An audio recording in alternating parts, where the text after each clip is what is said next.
রাত বাজে তখন হয়তো 2:30। রুমাইসার কবরের পাশে স্থির হয়ে বসে আছে এজন। চোখ দুটো থেকে থেকে ভীষণ ঝাপসা হয়ে আসছে। তার মানতে কি যে কষ্ট হচ্ছে যে তাদের একমাত্র বোন রুমুটার এই পৃথিবীতে নেই। অথচ আজ তার মৃত্যুর 6 দিন। এজন কবরের উপরে হাত রাখল। তার গলা আটকে আসছে, বুকের ভিতর অসহ্য যন্ত্রণা হচ্ছে। আর একটা পীড়াদায়ক যন্ত্রণা অনুভব হচ্ছে। সেটা হলো ভাইজান তাকে মারতে দিল না ওই শুয়োরের বাচ্চাদের। তেহরান মারল, ভাইজান মারল, অথচ এজওয়ানকে কিছুই করতে দেওয়া হলো না। তার হাত নিষ্পিস করছিল, শরীরে রক্ত টকবক করছিল, হাত দুটো বারবার উঠে আসছিল। কিন্তু ভাইজানের জন্য দমিয়ে রাখতে না পেরে তেহরানকে নিয়ে চলে এসেছে। আর বাহিরে এসে থেকে কবরের সামনে বসে আছে। ভিতরে তার ভাইজান খুবই অমানবিক নিকৃষ্টভাবে যে তাদের মারছে এ নিয়ে কোনো দ্বিধা নেই। পাশে তেহরান বসা, শরীর জোড়ে রক্ত। কবরটা জড়িয়ে ধরে শুয়েছিল এতক্ষণ, কিন্তু এখন ঘুমিয়ে গেছে। ছেলেটার ভবিষ্যৎ কি? তেহরানের বাবা মা খুঁজছিল ছেলেকে ফোন করে। এজন তাদের শান্ত করে বলেছিল নিবাসেই আছে, চিন্তা করবেন না। এজন আকাশের দিকে তাকালো। কালো মেঘ ছাড়া আর কিছুই দেখতে পেল না। এমনই কালো মেঘ অন্ধকারে ডুবে আছে সুলতান বংশ। এজন দীর্ঘ একটা শ্বাস ফেলল, আর তখনই পকেটে থাকা ফোনটা বেজে ওঠে। এজন রিসিভ করলো ফোনটা। কানে নিতেই শুনতে পারে তাকে 3 দিনের ভিতরে অস্ট্রেলিয়া যেতে হবে। অস্ট্রেলিয়া নারী পাচারের বিষয়টা খুব তীব্র হয়েছে। গড়ে প্রতিদিন 4 জন করে নিখোঁজ হচ্ছে। আর তাদের কাছে খবর এসেছে the most wanted criminal in the underworld monster নামক ব্যক্তিটা অস্ট্রেলিয়ায় আছে। সেই করেছে অঘটনগুলো। তাকে যে করেই হোক ধরতে হবে। এজনের কপালে দুটো বাজ পড়ল সে কথা শুনে। Are you sure? ইয়েস। তুমি যত তাড়াতাড়ি সম্ভব অস্ট্রেলিয়ায় ব্যাক করো। আমার পক্ষে ফেরা এখন অসম্ভব। নিউজটা তো শুনেছেন। আপনারা তারপরও কিভাবে আমাকে আশা করছেন? আমরাও নিরুপায় হয়েই তোমাকে আসতে বলছি এজন। আমাকে কিছুটা সময় দিন। এজন ফোন কেটে দিল। উঠে দাঁড়াতেই এজন শুনতে পেল তেহরান বিড়বিড় করে ঘুমের ঘরে রুমুকে খুঁজছে। এজন ফের বসে পড়ল। ছেলেটাকে ডেকে তুললে আবার পাগলামি করবে। আবার একা এখানে রেখে চলে যাওয়াটাও সম্ভব নয়। সেজন্য এজন বসে রইল বোনের কবরের পাশে সারা রাত। ভোরের দিকে নিবাসের বাহিরে শোরগোলের আওয়াজ শুনে এজনের ব্রৌ কুঁচকে আসে। তেহরান তখনও গভীর ঘুমে। এজন উঠে দাঁড়িয়ে এগিয়ে গিয়ে দেখে নিবাসের বাহিরে পুলিশের গাড়ি দাঁড়িয়ে আছে, সাংবাদিকদের ভিড় হয়ে আছে। এজন প্রথমে বুঝল না। বাসার সুলতান ভিতর থেকে বেরিয়ে আসতে পুলিশদের মধ্যে থাকা একজন জিজ্ঞেস করল, সুলেমান সুলতান বাড়িতে আছেন? বাসার সুলতান উত্তর দিলেন না, বরং পাল্টা প্রশ্ন করে বললেন, কী জন্য? ওনাকে গ্রেপ্তার করার পরোয়ানা জারি করা হয়েছে। বাসার সুলতান চমকে উঠলেন সেই কথায়। কি করেছে কি আমার ছেলে? আর গ্রেপ্তারের আদেশ দিল কে? পুলিশ লোকটি তার ফোন থেকে নাজিমকে জনসম্মুখে পুড়িয়ে মারার ভিডিওটি দেখিয়ে বলল, এই হচ্ছে আপনার ছেলের অপরাধ। আর নিজের হাতে তুলে নিয়ে একটা মানুষকে মেরে ফেলেছে। মানুষ? ও কোনো মানুষ ছিল? ও একটা দর্শক ছিল। একজন দর্শককে মানুষ বলে আখ্যায়িত করে মানুষ শব্দটার অপমান করবেন না। এজওয়ানের কথায় পুলিশটা একবার বাঁকা চোখে তাকালো। তাই বলে আইন নিজের হাতে তুলে নিবে আপনার ভাই? আইন যদি প্রকৃত নিয়মে চলতো তাহলে অবশ্যই আমার ভাইজান আইন নিজের হাতে তুলে নিত না। আপনার সাথে তর্কে জড়াতে চাচ্ছি না। আমাদেরকে আমাদের কাজ করতে দিন। পুলিশগুলো নিবাসের ভিতরে চলে গেল। বসার ঘরে যেতেই তারা আবিষ্কার করলো সুলেমান সোফায় পায়ের ওপর পা তুলে কফি খাচ্ছে আর টিভিতে নিজের গ্রেপ্তার হওয়ার নিউজগুলো দেখছে। বাংলাদেশের বর্তমানে টপ ব্রেকিং নিউজ এটাই। সুলেমান তাদের দিকে বাঁকা তাকিয়ে হাসল। পুরো কফিটা শেষ করে উঠে দাঁড়িয়ে বলল, কত টাকা পেলেন? পুলিশগুলো একে অপরের দিকে তাকালো। মানে, বললাম কত টাকা পেলেন আমাকে জেলে নেওয়ার জন্য? টাকা কেন দিবে আমাদের? আমরা একজন অপরাধীকে ধরতে এসেছি।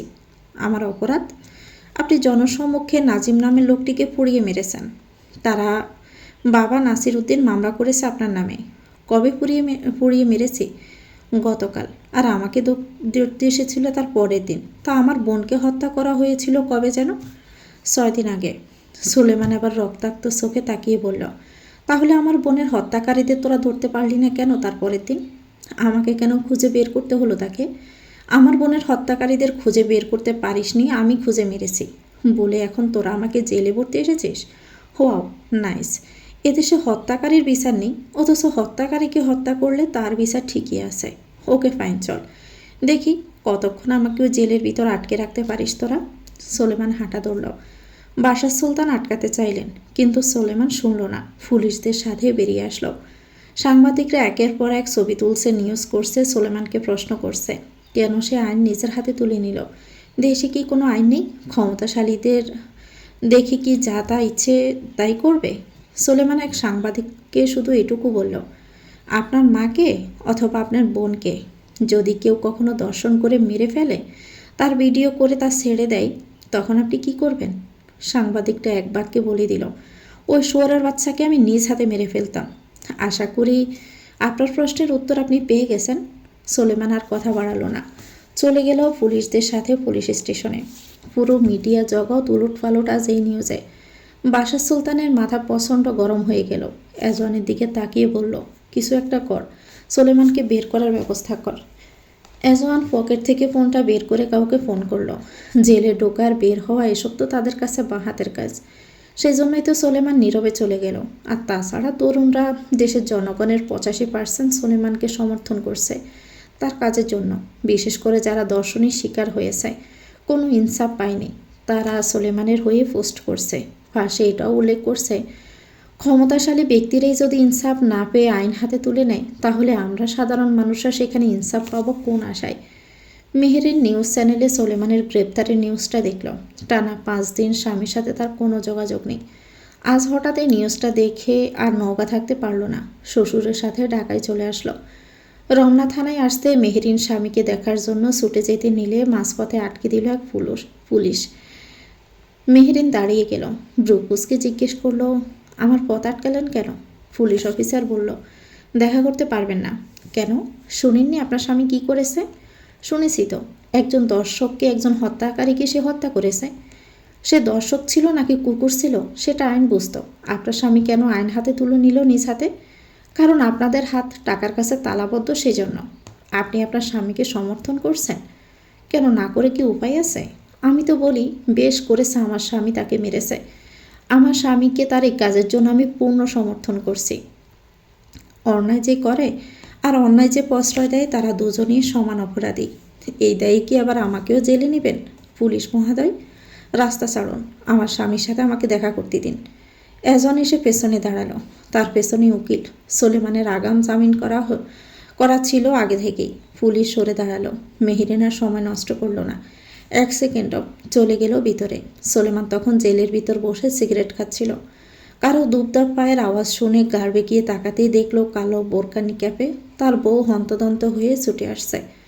সোলেমান হাতে থাকা সিগারেটটা ফেলে দিল। বসা থেকে এগিয়ে এসে লোহার শিকের সামনে দাঁড়িয়ে মেহেরিনকে সতর্ক করে বলল, আসতে আসো, পড়ে যাবা তো। মেহেরিন পায়ের গতি কমিয়ে দিল হালকা, তবে মনের ভিতরে থাকা অস্বস্তি কমেনি, বরং আরও বেড়ে গেছে। স্বামীর সামনে দাঁড়িয়ে অস্থির গলায় বলল, ওরা কি আপনাকে মেরেছে? সোলেমানের কপালে 2 ভাঁজ পড়ল। সাহস আছে নাকি আমাকে মারার? এজন ভাইয়া আপনার জামিনের ব্যবস্থা করেছে, আপনাকে আর জেলে থাকতে হবে না। সোলেমানের ভাঁজ পড়া কপালটা শটান হলো। এজন করেনি জামিনের ব্যবস্থা, খোদ সোলেমান নিজেই করে রেখেছিল তার আগাম জামিন। কারণ সোলেমান জানে, লোক সমাগমে কাউকে মারলে তার কি কি ফেস করতে হতে পারে, আর কাকে লোক সমাগমে মারলে জনগণ তার বিরুদ্ধে যাবে না, তাকে সাপোর্ট করবে। সোলেমান কেবল বাঁকা হাসল। মেহেরিনের অবসরেই থেকে গেল সেই হাসি। উকিল সকল কাগজপত্র জমা দিতেই সোলেমানকে ছেড়ে দেওয়া হলো। উপর মহল থেকেও চাপ দেওয়া হয়েছিল সোলেমানকে ছেড়ে দেওয়ার জন্য। সোলেমান 24 ঘন্টার মধ্যে বেরিয়েও আসলো, তবে সেটা বাহিরের কেউই জানল না। বের হয়ে আসার আগে পুলিশ অফিসার সোলেমানকে প্রশ্ন করল, সুবহান, সৈকত, এদের কি করেছেন আপনি? খোঁজ পাইনি, পেলে নিশ্চিন্ত থাকুন, বেঁচে থাকবেন আর এই পৃথিবীতে শ্বাস নেওয়ার জন্য একটাও। সোলেমান চলে আসলো। কদিন সোলেমানকে বাড়ির ভেতরেই থাকতে হবে, বাহিরে যাওয়া যাবে না। পরিস্থিতি শান্ত হলে, বিষয়টা ধামাচাপা পড়লে তখন সোলেমান আগের মতো স্বাভাবিকভাবে চলাচল করতে পারবে। বাশার সুলতান চিন্তায় শেষ হয়ে যাচ্ছে। সোলেমানের দিকে তাকিয়ে দাঁতে দাঁত চেপে বলছে, জনসম্মুখে মারার কি দরকার ছিল তোর? আমি কি তোকে কখনো আটকিয়েছি এসব কাজে? করে নিত, কসাইখানায় এনে ওদের সাথে এটাকেও জবাই দিতি। সোলেমান চাচার কথাটাকে জাস্ট উড়িয়ে দিয়ে বলল, এখন থেকে আমি প্রতিদিন মানুষ খুন করব, আর প্রতিদিনই জেলে যাব, আবার ক্ষমতার দাপটে বের হয়েও আসব। এইটুকু ক্ষমতা, এইটুকু পাওয়ার আমার আছে। এ দেশের আইন আমার একটা বালও ছিঁড়তে পারবে না, কারণ আইনকে পকেটে নিয়ে ঘোরার মতো টাকা আমার আছে, ক্ষমতা আছে, নাম আছে, যশ আছে। ক্ষমতা আছে বলে বেরিয়ে আসতে পেরেছিস। যখন ক্ষমতা থাকবে না তখন কি হবে ভেবে দেখেছিস সেটা? এই কেসগুলো তখন আবার রিওপেন হবে। সেদিন কি করবি তুই? যেদিন আমার ক্ষমতা ফুরিয়ে যাবে সেদিন আমি চিরকালের জন্য জেলে যে ঢুকবো, আর বের হব না। কয়দিন পর তুই বাপ হবি। সন্তানের কথাটা ভাব, বউর কথাটা ভাব। ও বেচারিদের উপর দিয়ে কি জ্বরটা যাচ্ছে দেখেছিস? মেহেরিনকে ঢাকায় এনেছে কেন বাবা? কি আশ্চর্য, তোর বউ হয়, স্বামী জেলে আসবে না? সুলেমান কোনো উত্তর দিল না, নিজের রুমে আসলো। মেহেরিন তখন এশার নামাজের সবে 4 রাকাতের পরশ করে 2 রাকাত সুন্নত আদায় করছিল। ভিতর পড়ার জন্য উদ্যত হবে তার আগেই সুলেমান এসে তার কোলে মাথা রেখে শুয়ে পড়ল। মেহেরিন সুলেমানের শরীরে সে কালো শার্ট প্যান্ট দেখে বলল, আপনি জেল থেকে এসে এখনও ফ্রেশ হননি? আমার নামাজ এখনও বাকি, উঠুন। নাপাক হচ্ছি তো আমি, ফাঁক হয়ে আসুন। নাপাকে বেড়ে ওঠা এক ফাঁককে বলছ পাক হয়ে আসতে? ফাঁক তো নিজেও লজ্জা পাবে ফাঁককে দেখে। সুলেমান মাথা সরিয়ে ফ্লোরে রাখল। মেহেরিন ভিতরে নামাজটা শেষ করতেই সুলেমান ফের মেহেরিনের কোলে মাথা রাখল। তোমাকেও নাপাক করা যাক, পাপের সংস্পর্শে থাকবে আর নাপাক হবে না, এও কি হয়? ফ্রেশ হয়ে আসা যেত কিন্তু এতক্ষণে। হলাম না তো। নামাজ পড়বেন না? সুলেমানের কাট জবাব, না। কেন? নামাজ পড়ে কি হবে? এর ফজিলত কি? মেহেরিন অবাক হলো এমন কথা শুনে। এই কেমন কথাবার্তা আপনার? ঠিকই তো বলেছি। না, ঠিক বলেননি। যান, ফ্রেশ হয়ে অজু করে আসুন। না, মনের বিরুদ্ধে গিয়ে আমার পক্ষে মিথ্যে ইবাদত করা সম্ভব নয়। ওনাকে স্মরণ করতেও আমার ভয় হয়। ওনাকে স্মরণ করে মোনাজাতে যাকেই রাখি উনি তাকেই আমার কাছ থেকে কেড়ে নিয়ে যান। ওনাকে স্মরণ করা মানে সাজা পাওয়া। ওনাকে স্মরণ না করলেই বরং আমি ভালো থাকি। নাস্তিকদের মতো কথাবার্তা বলবেন না তো।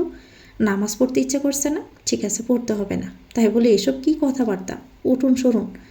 উঠিয়ে দিচ্ছ? বেশ তো, উঠছি। আমার একটা কথা রাখো মেহেরিন। কি? তুমি তোমার বাবার কাছে গিয়ে থাকো কয়টা দিন, মাকে নিয়ে। ও বাড়িতে তার পক্ষে সম্ভব হবে না এখন থাকার। রুমাইসা তো নেই ওই বাড়িতে, দম বন্ধ হয়ে আসবে ওনার। পারবে কয়টা দিন গিয়ে থাকতে বাবার বাড়ি? জি পারবো। আচ্ছা, কাল গিয়ে রেখে আসবো। আর হ্যাঁ, আমি না বললে তুমি ঢাকায় আসবে না, কারোর সাথেই না, কোনো পরিস্থিতিতেই না, যাই হয়ে যাক না কেন। কথা দাও, কথা দাও আসবে না এই ঢাকায়? মেহেরিন ব্রু কুচকাল এমন কথা শুনে। দিবে না কথা? আমাদের ভালোর জন্যই বলছি। আচ্ছা বেশ, আসবো না। এবার গিয়ে শুয়ে পড়ো, আমার একটু কাজ আছে, সেরেই আসছি। সুলেমান চলে গেল। মেহেরিন তা যাওয়ার পানে তাকিয়ে রইল। সুলেমানের ভিতর কেমন একটা অজানা সত্তার আগমনের টের পাচ্ছে মেহেরিন। লোকটা তাকে দূরে রাখতে চাইছে তার থেকে। বেশ, মেহেরিন না হয় দূরেই থাকবে। এতে যদি ভালো কিছু হয় তাহলে দূরত্বই ভালো। সুলেমান নিচে আসতে দেখলো একজন বাগানের চেয়ারে বসে কাউকে ফোন করছে। সুলেমান নিজের ফোনটা বের করে বলল, কাকে ফোন করছিস তুই? একজন ফোনটা পকেটে ভরে রাখলো। মাহিকে কতবার ট্রাই করছে ফোনে, অথচ মেয়েটার ফোন সুইচ অফ বলছে। কিন্তু মেয়েটা তো বলেছিল এজনের সাথে যোগাযোগ রাখবে। মাহি তো জানেও না এদিকে কি ঘটে গেছে। কিছু প্রশ্ন করেছি তো আমি। আমাকে অস্ট্রেলিয়ায় যেতে হবে আগামীকাল ভাইজান। তাতেও অসুবিধা কোথায়? এ অবস্থায় কি করে যাই আমি অস্ট্রেলিয়ায়? মাহি কোথায়? আমেরিকায় গিয়েছে কাজে। যোগাযোগ নেই তাই তো? এজন মাথা নত করে ফেলল। বোর্ডের ফ্লাইটে অস্ট্রেলিয়া চলে যাস কাল। এজন মাথা তুলে তাকালো, সাথে বলল, তোমাকে একা রেখে ঘুমিয়ে পড়। কটা রাত ঘুমাসনি ঠিক মতো, এখন ঘুমিয়ে পড় যা। বোরেই বেরিয়ে যেতে হবে। কিন্তু ভাইজান, যেতে বলেছি কিন্তু আমি। এজন চলে গেল। সুলেমান সামনে থাকা দূরের 3টি কবরের দিকে তাকালো। সেই 3 কবরেই শুয়ে আছে সুলেমানের মা, বাবা আর বোন। সুলেমান কবরের দিকে দৃষ্টি স্থির রেখে বলে উঠল, পাপের দাগে বদনাম তো হলামই, এখন থেকে বদনাম আমি আরও হব। আর সেই বদনামের দাগ আমি একাই বয়ে বেড়াবো। পাপের বোঝা যতই দুর্বহ হোক, আমি একাই তা বইবার চেষ্টা করব। সুলেমান কথাটা শেষ করে ইব্রাহিমকে কল করল। ইব্রাহিমকে সুলেমান নওগাঁতেই থাকতে বলেছিল। সবাই এখানে থাকলে সুলতান ভিলার জ্বর সামলাবে কে? ইব্রাহিমকে কল করে ঢাকায় আসতে বলল কাল। সুলেমান এবার পুরো দমে নিজের বাবা মায়ের হত্যাকারীদের খুঁজবে, আর তাদের খুঁজতেই সে তার আগের দুনিয়ায় আবারও ফিরবে। পরের দিন ভোরের ফ্লাইটে একজন অস্ট্রেলিয়ার উদ্দেশ্যে রওনা দেয়। সুলতান বংশের সব কিছু যেন আজ থেকে এক অদৃশ্য অশুভ ছায়ার দিকে এগোতে থাকে। সকাল গড়িয়ে এখন প্রায় 10টা। তখন সুলেমান মেহেরিনের সঙ্গে নিয়ে ফিরে আসে সুলতান বিলাই। বাড়িতে ঢুকতে শোকের ভার যেন আরো ঘন হয়ে ওঠে। সলিমান সরাসরি ফোন করে মোতালেব ভুঁইয়াকে ডাকে। আপিয়া সুলতান, মেহিরিন আর বাতাসিকে কয়েকদিনের জন্য তার বাড়িতে নিয়ে যেতে হবে। জামাইয়ের ফোন পেয়ে মোতালেব ভুঁইয়া দেরি করেন না, দ্রুতই পৌঁছে যান সুলতানপুরে। কিন্তু সবকিছু এত সহজ ছিল না। সলেমানকে দেখে আপিয়া সুলতানের বুক ফাটা কান্না ভেসে ওঠে। মা বলে ডাকবে যে মেয়ে, সে তো আর নেই। এই শূন্যতা যেন তার বুকের ভিতর আগুন হয়ে চলতে থাকে। প্রথমে তিনি কিছুতেই যেতে চান না। এই বাড়ি, এই দেওয়াল, এই স্মৃতিগুলো ছেড়ে কোথাও যাওয়ার শক্তি তার নেই। কিন্তু সলেমান সময় নিয়ে বোঝায়। শেষ পর্যন্ত অনেক কষ্টে রাজি হন আপিয়া সুলতান। মোতালেব ভুঁইয়া যখন মেয়েদের নিয়ে চলে যায়, তখন সুলতান বিলে অদ্ভুতভাবে নিঃশব্দ হয়ে পড়ে। সেই নীরবতার মধ্যে সলেমান আর ইব্রাহিম ঢাকার পথে রওনা দেয়। ঢাকায় ফিরেই সলেমান যেন একেবারে অন্য মানুষ হয়ে ওঠে। ২৭ বছর আগের ঘটে যাওয়া সেই হত্যাকাণ্ডের শিকড় থেকে খোঁজা শুরু করে সে। বিদেশে যাদের সঙ্গে আগে যোগাযোগ ছিল, সেই ছায়ার জগতের মানুষদের আবারও সক্রিয় করে তোলে সে। একে একে ফোন যায় বিভিন্ন দেশ ছাড়িয়ে থাকা আন্ডারওয়ার্ল্ডের সংযোগগুলোতে। তার নির্দেশ স্পষ্ট। পৃথিবীতে যতগুলো মানুষের পায়ে অরবরোজ ট্যাটু আঁকা আছে, সেই সব মানুষের পূর্ণ বায়োডাটা আবার তার ছাই নতুন করে। শুধু এতেই ক্ষান্ত হননি সলেমান। এবার সে সরাসরি আন্ডারওয়ার্ল্ডের নিয়মে খেলতে নামল। আন্ডারওয়ার্ল্ডের মাফিয়ারা সাধারণত কাজ করে ছায়ার আড়ালে। তাদের নিজস্ব নেটওয়ার্ক থাকে, যেখানে তথ্য বেচা কেনা হয়, মানুষ গুম হয়ে যায়, পরিচয় বদলে ফেলা হয় মুহূর্তেই। মানি লন্ডারিংয়ের মাধ্যমে অবৈধ টাকা বৈধ রূপ নেয়। অস্ত্র পাচার হয় এক দেশ থেকে আরেক দেশে। বাড়াটে খুনি দিয়ে নির্দিষ্ট টার্গেট সরিয়ে দেওয়া হয় নিঃশব্দে। ডার্ক ওয়েব থেকে শুরু করে ভুয়া ডকুমেন্টস, ট্র্যাকিং, নজরদারি, সব কিছুতেই তাদের খেলায় ব্যবহৃত হয়। সলেমান এবার সেই পুরনো নেটওয়ার্কেই নিজের কাজে লাগাতে চায়। ফোনের ওপাশে থাকা মানুষদের সে হুঁশিয়ারি দিয়ে বলে, আর শোনো, পুরনো সব route, organ trending, cyber crime, extortion, officer, drug trafficking আবার সব চালু করো। যে যত গভীরে যেতে পারো যাবে, কেউ থামবে না। যে রুটে সমস্যা হবে সেটা পরিষ্কার করবে, যে মানুষ বাধা দেবে তাকে সরিয়ে দিবে। আর কেউ যদি আমার অর্ডার নিয়ে কোনো প্রশ্ন তোলে, আমার পথে বাধা সৃষ্টি করে, সে যেন আর কালকে সকাল দেখতে না পারে, সেটারই ইনশিওর করবে। সেই সাথে সবাইকে জানিয়ে দাও, এসএস ইজ ব্যাক। যে জায়গায় সে ছেড়ে এসেছিল বহু বছর আগে, সেই জায়গায় পুনরায় কাজ করতে সে আবারও ফিরছে। পুরো ওয়ার্ল্ডকে আবারও নাকানি চুবানি খাওয়াবো আমি। একটা দীর্ঘ নীরবতা নেমে আসে লাইনের ওপাশে। তারপর একে একে সবাই সম্মতি জানায়। কল কেটে দিয়ে সলেমান জানালার পাশে গিয়ে দাঁড়ালো। ঢাকার ব্যস্ত শহর নিচে চড়ছে। এই শহরের আড়ালে আজ থেকে আরেকটা অন্ধকার জগৎ জেগে উঠেছে। ফ্রান্সের রেমস শহর। মায়ের জন্মভূমিতে পা রেখেছে মাহি আজ এই প্রথম। এর আগে কখনো আসা হয়নি ফ্রান্সে, তবে আজ আসলো কাউকে খোঁজার জন্য, কারো সম্পর্কে জানার জন্য। মাহি 10টা দিন আমেরিকায় কাটিয়ে আজ ফ্রান্সে এসেছে কেবল এজনের মায়ের বিষয়ে জানতে। ফ্রান্সের রেমস শহরের প্রভাবশালীর মেয়ে ছিলেন এমিলা সুলতান। মাহি রেমস শহরের স্থানীয় পুলিশ স্টেশনে এসে খোঁজ করল যে 27 বছর আগে এই শহরের প্রভাবশালীর মেয়ে প্রেমিকের সাথে পালিয়ে যাওয়ার পর প্রেমিকের হাতে মৃত্যু হয়েছে। এমন কোনো ঘটনা ঘটেছিল কিনা। সে পুলিশ স্টেশনের লোকগুলো অদ্ভুতভাবে তাকালো মাহির দিকে। মাহি সে চাহনি দেখে নিজের আইডি কার্ডটা শো করলো তাদের সামনে। আইডি কার্ডটা দেখে তাদের চাহনি বদলে গেল এবং জানায় তারা সবাই নতুন। কেউ 5 বছর তো কেউ 10 বছরের। এমন ঘটনা ঘটে থাকলেও তারা জানে না। মাহি সে কথা শুনে বলল, সিনিয়র অফিসার তো জানবে, তাহলে তাদের কি কেউ নেই? একজন আছে, তবে উনি কদিন আগে রিটায়ার করেন। ঠিকানাটা পাওয়া যাবে? তারা মাহিকে ঠিকানা দিল। মাহি সেই ঠিকানা নিয়ে সেই সিনিয়র অফিসারের সাথে দেখা করতে তার বাড়িতে আসেন, কিন্তু এসে জানতে পারেন তিনি বাড়ি নেই। মাহি বাগানে দাঁড়িয়ে তার অপেক্ষা করলো ফেরার। 3 ঘন্টা পর লোকটা আসলে মাহি তাকে পরিচয় দিয়ে ঘটনাটা জিজ্ঞেস করে। প্রথম দিকে মনে পড়ল না, অত বছরের পুরনো কথা মনে থাকে কি কারোর? মাহি একটু ভেবে বলতে বলল। লোকটা একটু ব্রেনে ছাপ দিয়ে ভাবতে তার স্মৃতিতে ঘটনাটা স্মরণ হলো। হ্যাঁ, এমন একটা ঘটনা ঘটেছিল। আমি তখন সবে 1 মাস হবে জয়েন হয়েছি। রেমস শহরের প্রভাবশালী রিচার্ডসনের মেয়ে রিসার ঘটনাটা এমন ছিল। মাহির কেমন যেন রিসা নামটা শোনা শোনা মনে হলো।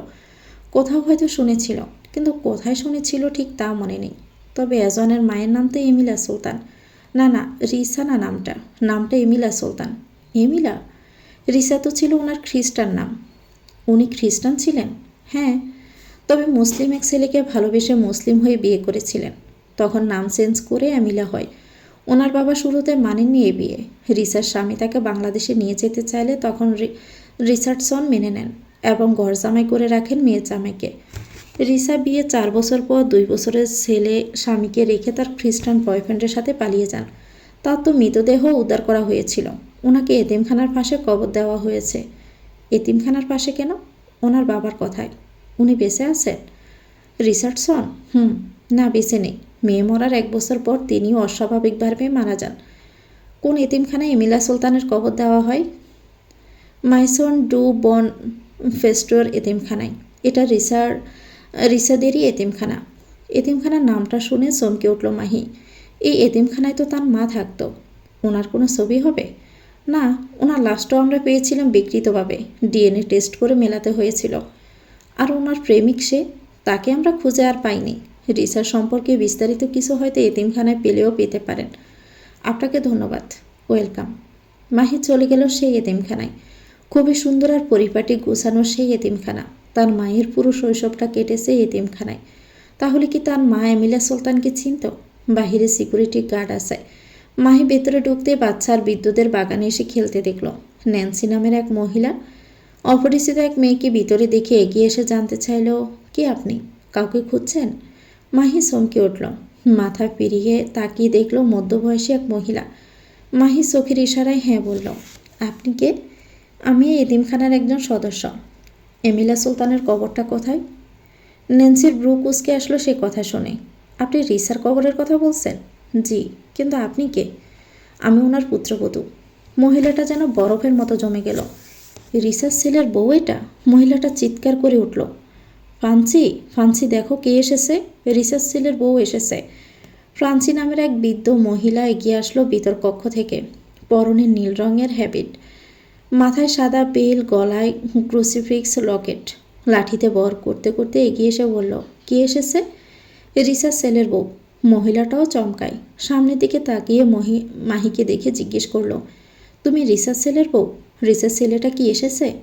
মাহি এগিয়ে এসে বলল, না, উনি আসেননি, আমি একাই এসেছি। রিসার ছেলেটা অনেক বড় হয়ে গেছে। রিসার মতে দেখতে হয়েছে, তাই না? রিসার স্বামীটা, সেই যে রিসা মরার পর চলে গেল, আর আসলো না ছেলেটাকে নিয়ে। ওনার কবরটা কোন দিকে? ফ্রান্সি নিয়ে গেল রিসার কবরের সামনে। মাহি দেখল পাশাপাশি দুটো কবর, একটা রিসার আর একটা রিচার্ডসনের। এমিলা সুলতানের কোনো ছবি হবে? হ্যাঁ, আছে একটা ছবি অ্যালবামের ভিতরে। আমি যত্ন করে রেখে দিয়েছি ওদের ছবিটা। ভেতরে এসো। রিসার ছেলের নাম যেন কি? ও আসলো না যে। এজওয়ান সুলতান ওনার নাম। আর উনি জানে না যে আমি এখানে এসেছি। জানলে হয়তো আমাকেও আসতে দিত না। ফ্রেন্সি নামের মহিলাটা মাহিকে নিয়ে ভিতরে গেল। ন্যান্সি মাহির জন্য চা নাস্তার আয়োজন করলো। মাহি ন্যান্সিকে জিজ্ঞেস করলো, এই এতিমখানার এমন খরচ বহন করে কে? মালিক কে? রিসার স্বামী প্রতি মাসে পাঠিয়ে দেয়। মাহি বিড়বিড় করে বলল, বাসার সুলতান। ফ্রান্সি স্টোর রুমে গিয়ে একটা পুরনো অ্যালবাম নিয়ে আসলো। ধুলো দিয়ে ভরে গেছে। কাপড় দিয়ে ময়লা ঝেড়ে অ্যালবামটা নিয়ে মাহি পাশে বসলো। তারপর অ্যালবামটা খুলে একটা ছবি বের করে মাহির দিকে বাড়িয়ে দিয়ে বলল, এই যে ডান পাশেরটা রিসা। মাহি অ্যালবামের দিকে তাকিয়ে ডান ছবিটা দেখে যতটা না মুগ্ধ হলো তার চেয়ে বেশি চমকালো বাম পাশে থাকে একজনের ছবি দেখে। কাঁপা কাঁপা হাতে অ্যালবামটা ধরে বলল, মেরিলিন দেমির। ফ্রান্সি মুচকি হাসল। হ্যাঁ, বাম পাশেরটা মেরিলিন দেমির, রিসার প্রিয় বান্ধবী। কিন্তু তুমি মেরিলিন দেমিরকে চিনো কী করে? মাহি চমকালো ফ্রান্সির কথা শুনে। মেরিলিন দেমির এমিলা সুলতানের বেস্ট ফ্রেন্ড। মাহি নিজেকে সামলিয়ে বলল, মেরিলিন দেমির আমার মা। ফ্রান্সি এক অদ্ভুত দৃষ্টি নিয়ে তাকালো মাহির দিকে। চোখে মুখে কেমন হাসির ঝলক আর অপ্রত্যাশিত চাহনি। কি, তুমি মেরিলিনের মেয়ে? মেরিলিন তাহলে সত্যি সত্যি রিসার ছেলের সাথে নিজের মেয়ের বিয়ে দিয়েই ছাড়ল? রিসা, তোমার মা তো ঠিক করে রেখেছিল যে রিসার ছেলের সাথে তোমার মায়ের দ্বিতীয়বারও মেয়ে হলে তার সাথে বিয়ে দিবে। তুমি তাহলে মেরিলিনের ছোট মেয়ে। তোমার মার বোন কেমন আছে? তোমার বড় বোনটার নাম যেন কি ছিল, সব ভুলে গেছি। মাহি আবার চমকের শেষ পর্যায়ে চলে গেল। সে খুঁজতে এসেছিল কি আর খুঁজে পাচ্ছে কি? তারা রেজওয়ানের বিয়ে ঠিক ছোটোবেলাতেই ঠিক করে রেখেছিল তাদের মায়েরা, অথচ তারা তো জানেই না এই বিষয়টা। না জেনেও তারা এইভাবে অপ্রত্যাশিতভাবে একে অপরের সাথে জুড়ে গেল। তো ভিউয়ার্স, গল্পটির নাম হচ্ছে দাহর সজ্জা, লিখেছেন রাইহা জুবাই রিপ্তি। পরবর্তী অংশ পেতে চ্যানেলটিকে সাবস্ক্রাইব করে আমাদের সাথে থাকবেন। ভিডিও ভালো লাগলে একটি লাইক দিয়ে দিবেন, কমেন্ট করে জানাবেন কেমন লেগেছে। আল্লাহ হাফেজ, আসসালামু আলাইকুম।